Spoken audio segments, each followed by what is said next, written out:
Propaganda. Original edition by Edward Bernays. Produced by Dolphin Publications. Read to you by Dalan. All rights reserved. Chapter 1. Organizing Chaos.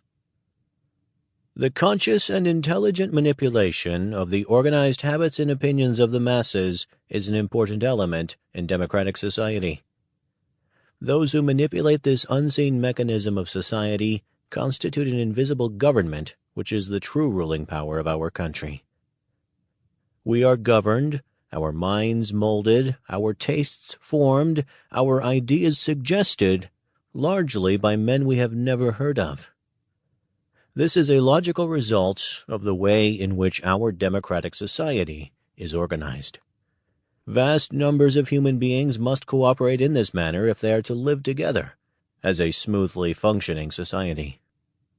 Our invisible governors are, in many cases, unaware of the identity of their fellow members in the inner cabinet. They govern us by their ideas of natural leadership, their ability to supply needed ideas, and by their key position in the social structure.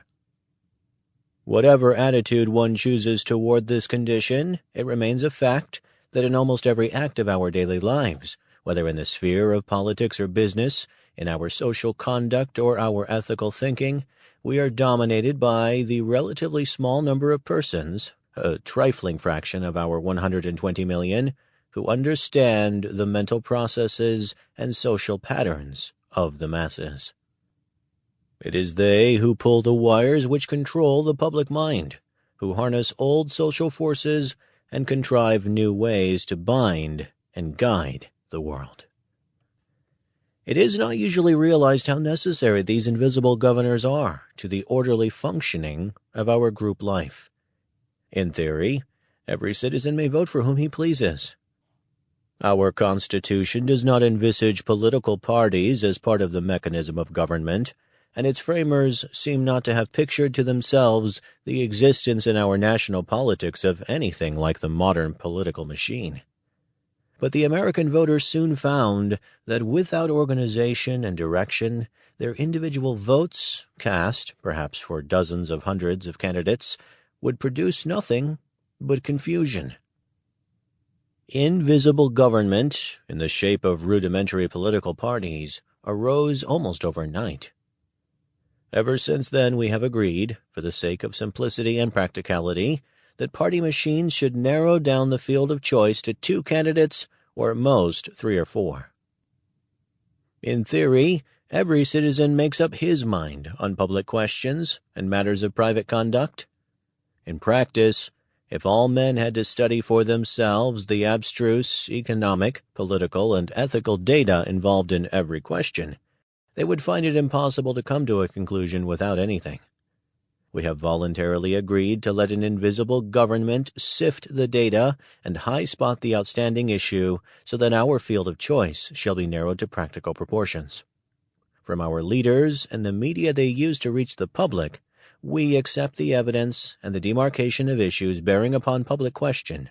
From some ethical teacher, be it a minister, a favorite essayist, or merely prevailing opinion, we accept a standardized code of social conduct to which we conform most of the time. In theory, everybody buys the best and cheapest commodities offered him on the market. In practice, if everyone went around pricing and chemically tasting before purchasing the dozens of soaps or fabrics or brands of bread which are for sale, economic life would be hopelessly jammed. To avoid such confusion, society consents to have its choice narrowed to ideas and objects brought to its attention through propaganda of all kinds. There is consequently a vast and continuous effort going on to capture our minds in the interest of some policy or commodity or idea. It might be better to have, instead of propaganda and special pleading, committees of wise men who would choose our rulers, dictate our conduct, private and public, and decide upon the best types of clothes for us to wear and the best kinds of food for us to eat. But we have chosen the opposite method, that of open competition. We must find a way to make free competition function with Sample complete. Ready to continue?